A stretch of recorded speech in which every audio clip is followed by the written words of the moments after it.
Bueno, continuamos con nuestra serie Graduados en Cristo, ya vamos por el siglo noveno.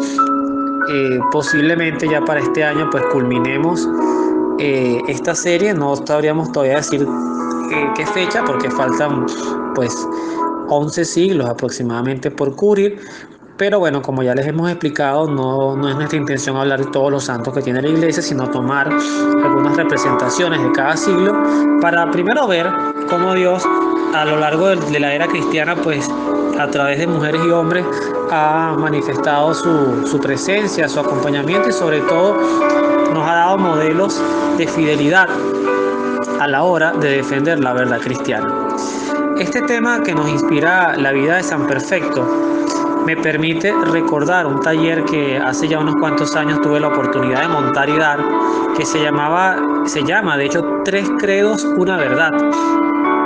Y en este taller yo precisamente hablaba del judaísmo, el cristianismo y el islam en ese orden cronológico de aparición, y luego determinaba un poquito las palabras de Jesús, que Jesucristo era camino, verdad y vida, que una cosa eran nuestras verdades humanas y otra cosa era la verdad de Dios.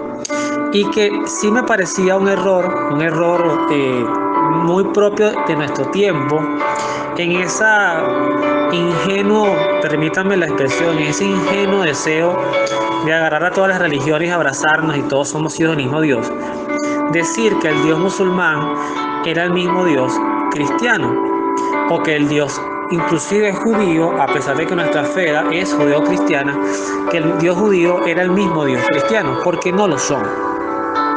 Y el hecho fundamental de no serlo es la presencia que tiene Jesús en cada una de estas religiones.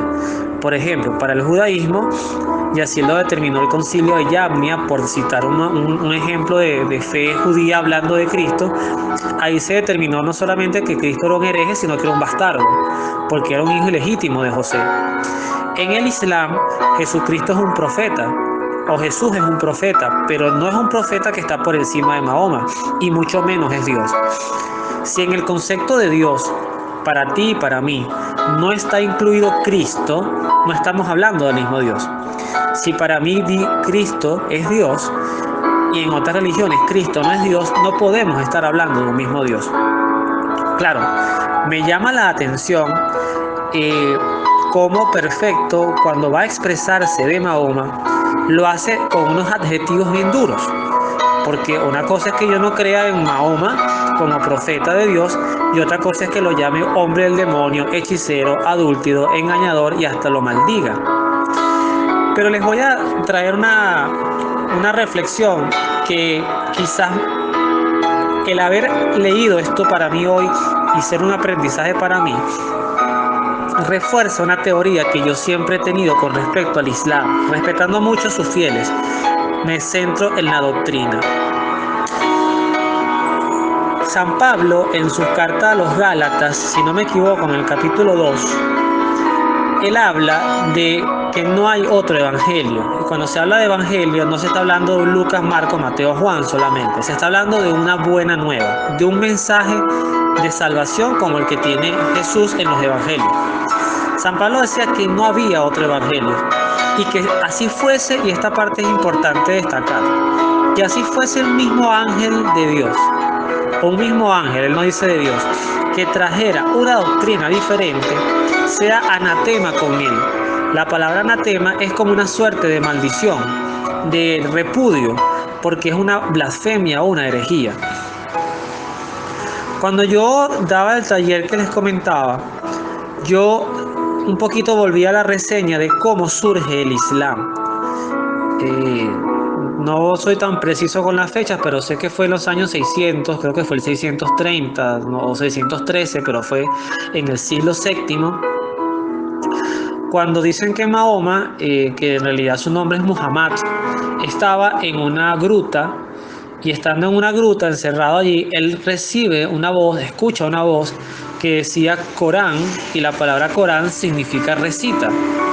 Y empezó a recibir, Mahoma no escribió nada, de hecho se dice que él no escribía, sino que lo que se sabe del Corán, o lo que después se recogió en textos del Corán, que además no tienen ningún orden cronológico, ningún tipo de intención histórica, sino que son como enseñanzas. Es como tomar el libro de los proverbios o de la sabiduría y recoger versículos, y esos versículos que te digan algo. Él empezó a recibir un mandato que en la interpretación de Mahoma era el ángel Gabriel. Fíjense ustedes, esto es importante, el mismo ángel de la Anunciación, el mismo ángel que le dijo a María que de ella nacería el Salvador del mundo.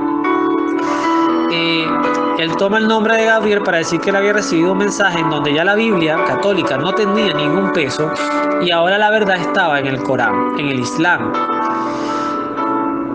Cualquier persona que tenga un celo de fe, una cosa es que yo me pare en una cruzada a atacar al Islam, no sería ni inteligente ni necesario. Pero recordamos aquí que era el Islam el que llegaba a territorios cristianos, que además ya estaban civilizados y culturizados bajo el cristianismo, e imponían, a suerte de la conversión de la espada, o sea, conversión o muerte era prácticamente el lema. Tú tenías que decir: Alá es Dios y Mahoma mi profeta, y con eso ya quedabas converso al Islam. Si no lo decías, era la muerte. Entonces había como una pseudo misericordia. Tú no podías matar a nadie si no se convertía, o sea, si no le dabas la oportunidad de convertirse. Quizás en nuestros tiempos, hoy por hoy, no hubiese mártires, porque con este relativismo, bueno, vamos a decirle que sí para salvar mi vida. Pero yo respeto muchísimo el celo de estos santos, que no solamente entendían lo importante de serle fiel a Cristo, así sea de nombre, como el pasaje de Eleazar en el libro de Macabeos, aquel viejito que decía: ¿de qué me vale a mí engañar al mundo si a Dios no lo voy a engañar? O sea, a dar un antitestimonio de mi fe.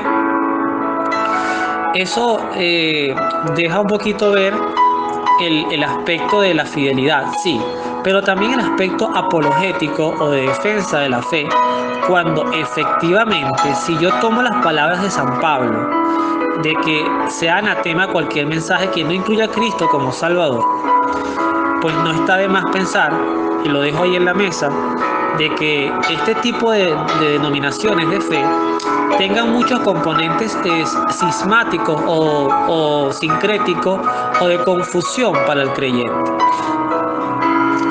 La pregunta de fondo que quizás nos quisiera advertir perfecto que le costó su vida es: ¿qué papel juega el Islam a razón del Evangelio?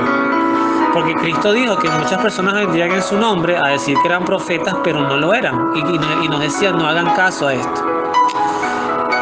Aún así, sigue siendo el Islam la religión que más crece en el mundo.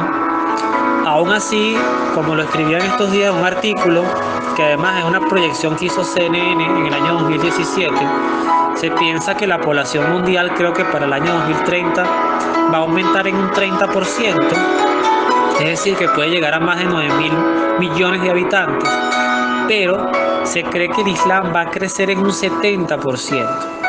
Y además también deja ver que las familias musulmanas que tienen entre 3 o 4 hijos por familia, pues van a ser mayoritarios no solamente en lo que es la expresión de la fe, sino también en los gobiernos, en las sociedades, en los partidos políticos.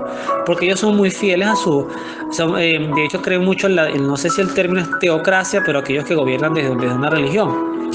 Por eso vemos estos antagonismos de algunos países de tendencia árabe, que en la constitución es el Corán. Y entonces lo que dicta el Corán es lo que dicta la pena de muerte, es lo que dicta el asesinato, por ejemplo, a homosexuales o cortarle la mano a un ladrón. Es un poquito volver a la ley del talión, el ojo por ojo y diente por diente. Posiblemente los países árabes sean los que menos delincuencia tengan en el mundo. Es posible que así sea. Y también es posible que tengan una moral, una pseudomoral mucho más rígida que la que puedan tener los países de corte un poco más liberal. Pero perfecto, me quedo con su mensaje. No sé si llegar a calificar a Mahoma con esos adjetivos. Insisto, no es mi intención hablar de eso, pero sí rescatar el sentido de fidelidad, y que no podemos meter en un mismo saco al Dios cristiano, al Dios verdadero, al Dios que murió en una cruz por ti y por mí, con cualquier otra denominación, por el simple hecho de decir que todos creemos en un mismo Dios. porque eso sí sería un error. Y creo que eso es lo que nos deja como enseñanza perfecto. Cualquier creencia que no incluya a Cristo como Dios, no está descabellado pensar que es una obra del demonio para alejarnos de Cristo y alejarnos de la verdad que nos salva. Solamente dejo esa reflexión allí y agradezco este testimonio de San Perfecto, porque además de ser santo y mártir, nos deja una gran enseñanza. Cuidado con la relativización de la fe, porque la fe es una, y digámonos sin miedo, sobre todo para los que somos cristianos católicos, la fe es una.